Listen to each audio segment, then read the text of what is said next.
부모 지침서 올린 내 동생이 실종됐어. 5.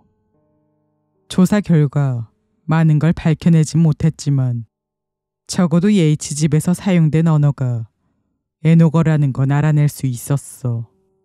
에노거는 천사들의 언어나 신성 언어라고도 불리는데 에녹의 죽음 이후 인간으로부터 잊혀졌다가 16세기에 다시 발견, 해독되었어. 에녹어는 천국에서 사용된 언어이자 에덴 동산에서 아담이 이름을 지어줄 때도 사용되었다고 해. 또한 뱀이 이브에게 사과를 먹이기 위해 유혹할 때 사용한 언어이자 악마가 신을 조롱하기 위해 사용한 언어이기도 해.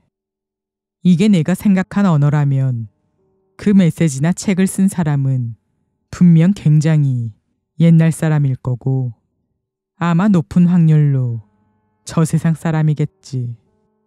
성당에 찾아가서 신부님께 내 상황을 알렸지만 그분이 내 말을 심각하게 받아들였는지는 모르겠어. 그래도 결국 내 말에 따라주기는 하더라. 일단 알아낸 정보로 최대한의 준비를 마쳤어. 신부님이 성수가 담긴 플라스틱 병을 제공해 주시기로 했지만 인당 한 병만 주는 바람에 우리가 생각했던 성수 샤워는 불가능하게 됐어. 안에 들어가서 태울 세이지랑 물풀의 나무도 구했어. 삼나무 부스러기가 잔뜩 든 가방을 챙기고 목에는 묵주까지 둘렀지. 모든 준비물을 가방에 넣고 이번 탐험에 쓰일 장비까지 양속 묵직하게 챙겼어. 우리가 집에 들어가 있는 동안 그웬돌린이 갑자기 기가하는 것을 방지하기 위해 친구 2명 더 섭외했어. 자세한 설명은 생략했지만 그래도 다들 그웬돌린이 이동하거나 아무리 사소한 일이라도 생기면 바로 연락 주기로 했어. 총도 챙길까 했지만 간뒀어. 행여 내가 그들을 오해한 거라면 총 때문에 일이 훨씬 복잡해질 수 있기도 하고 아니더라도 에비게일이나 테레사한테 총이 먹히지도 않을 것 같았거든. 먼저 맥슨의 아버지의 톱으로 뒷마당부터 공략했어. 지하실 문을 막고 있던 나무 판자와 자물쇠를 절단하고 안으로 들어갔어. 애당초 세운 계획은 들어가서 집을 수색하고 나오는 거였어. 수색 중에 동생을 발견하면 데리고 나오기로 했지만 1시간 여밖에 있을 수 없어서 발견하지 못해도 그대로 나오는 수밖에 없었어. 지하실은 우리가 연 문을 통해 들어오는 햇빛 외엔 빛이 전혀 없어서 상당히 어두웠어. 집 후면이 동쪽을 바라보고 있어서 우리가 들어갈 때 햇빛을 받은 거였어. 지하실 냄새 진짜 지독하더라. 철, 배설물, 곰팡이 냄새가 적절하게 뒤섞인 것 같았어. 둘 다 셔츠 칼라로 코와 입을 가리고 쭉 안으로 들어갔어. 플래시로 비추며 이동하긴 했지만 혹시 몰라서 성냥갑도 챙겼어. 밑으로 내려가자 동생이 쓴 글에 언급된 것처럼 판자를 덧댄 문이 나왔어. 들어가기 전에 세이지를 태우고 삼나무 조각을 문간에 뿌린 다음 지하실 아랫부분으로 들어갔어. 들어가자 동생이 언급했던 대로 벽에 그림이 걸려 있었는데 그것보다도 한쪽 구석에서 뭔가를 발견하자마자 심장이 멎는 기분이 들었어. 여자 신발이 있는 거야. 크기는 225cm 정도의 흰가죽 신발이었는데 진작 말라버린 피가 엉겨붙어 있었어. 보자마자 동생 신발이라는 걸 알았어. 그때 맥스가 날 막지 않았더라면 그 신발을 건드렸을 거야. 홀린 듯 신발을 가지러 가는 나를 맥스가 붙잡으면서 여기 들어오기 전에 했던 말을 다시 상기시켜줬어. 우리의 안전이나 탈출에 관련된 것이 아니면 아무것도 건드리지 않기로 한 약속.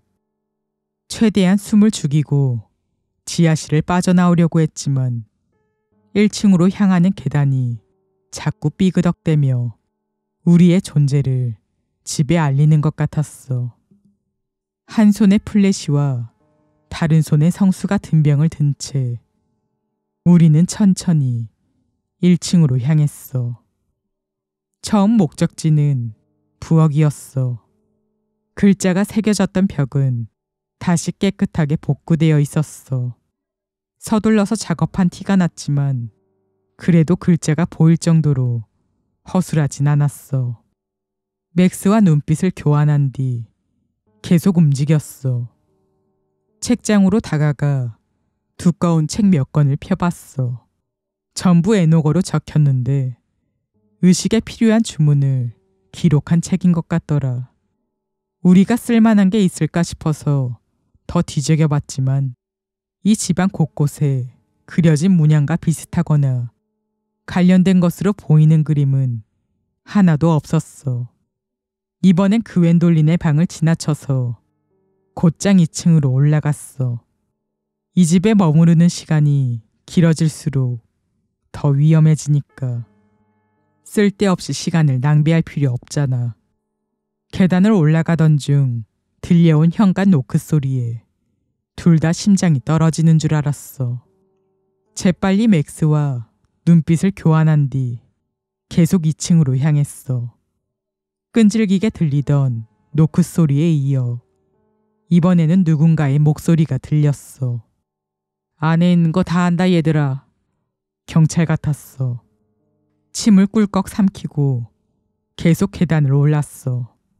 그들의 노크 소리가 점점 커져서 벽을 타고 울리는 것 같았고 곧 노크 소리가 밖이 아니라 안에서 들려오는 듯한 착각이 들었어. 계단 위에 딸린 문은 경첩이 고장이더라. 문을 밀고 문지방에 삼나무 조각을 뿌린 다음 동생이 마지막으로 있었던 곳으로 추정되는 방으로 들어갔어. 그 방에서도 지하실에서 맡았던 끔찍하고 역겨운 냄새가 났어. 코를 막은 나는 내 눈앞에 펼쳐진 광경에 토하지 않으려고 이를 꽉 깨물었어. 방바닥과 벽, 심지어 천장까지 젓갈색 얼룩이 들어있었어. 피, 그것도 동생의 피라는 걸 본능적으로 알 수 있었어.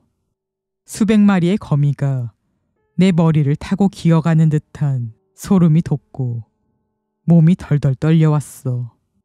몸을 돌리는 순간 비명을 지를 뻔했어. 전에 부엌에서 봤던 서투른 글씨가 이번에는 벽에 피로 그려져 있었던 거야. 비틀대며 방을 나온 나는 결국 토하고 말았어. 내 속이 이렇게까지 뒤집어진 건 그 고약한 냄새나 동생이 죽었다는 사실 때문만은 아니었어. 고개를 들자 복도 중간쯤에 있는 맥스가 보였어. 대체 뭐 하는 거냐고 물었어. 우리 같이 다녀야 하잖아. 맥스가 대답하기를 에비게일이 너무 불쌍하다는 거야. 걘 그냥 어린 소녀일 뿐인데 걔가 닭장 같은 방에 얼마나 오래 갇혀 있었는지 누가 알겠냐고. 맥스를 저지하려고 그쪽으로 달렸어. 지금 맥스가 하는 생각과 말은 내가 알던 맥스가 아니었어. 당장 나가자고 했어. 맥스가 안 된다고 우기자 그대로 그돈 머리통에 주먹을 꽂았어. 그리고 외쳤어. 정신 차려. 그년이 널 갖고 놀잖아. 나도 느껴졌어. 나도 에비게일이 안쓰러웠고 혹시 내가 모든 걸 오해한 게 아닐까 하는 생각이 들었어. 에비게일은 두려움에 떠는 가정폭력의 희생자인 거라고. 그 엄마가 애한테 너무 무심해서 애를 인간이 아닌 다른 존재라고 여겨버리는 것처럼 느껴졌거든. 눈을 한번 깜빡이며 동생과 지하실에서 발견한 피에 젖은 운동화를 떠올렸어. 에비게일, 테레사, 아니면 다른 누구인지 몰라도 어떤 존재가 내 머릿속을 기어다니면서 헤집는 것 같았어. 그녀가 그곳에서 우리더러 가지 말라고 하는 게 느껴졌어. 그때 갑자기 확신이 든 나는 손에 있던 병뚜껑을 열어서 성수를 마셔버렸어. 얼마 안 되는 양이었지만 성수가 내 목을 타고 넘어가는 순간 그년이 내 머릿속에 사라지는 게 느껴졌어. 그년이 날 잡아당기고 지랄을 해댔지만 내 머릿속에 제 손톱을 박아 넣을 공간을 찾지 못한 채 사라져서 나도 곧 제정신을 찾았어. 이제 어떻게 해야 하는지 알겠더라. 가방을 내려서 2리터 분량의 휘발유가 들어있는 병을 꺼냈어. 이건 만일의 상황에 대비해서 챙긴 거였어. 만약 동생이 죽었고 이 집에 악마가 있다는 확신이 들면 집을 태워버리기로 계획했거든. 맥스가 일어나자 성수를 마시게 해 정신을 차린 다음 휘발유를 꺼내라고 했더니 순순히 내 말을 따라주었어. 다음은 복도를 따라서 내가 가져온 휘발유를 뿌렸어. 맥스가 가져온 건 계단을 타고 내려가서 소파까지 흠뻑 적셔주었고 부디 집을 다 태워버릴 만큼 충분했으면 좋겠는데 계단 근처에 서서 성냥에 불을 붙였어. 성냥갑 안에 든 10개의 성냥이 한 번에 타오르는 걸 보고 그대로 소파에 던진 다음 재빨리 지하실로 도망쳤어. 지하실 계단을 달려 밖으로 나가는 동안 내 뒤에서 화끈한 열기가 느껴졌어.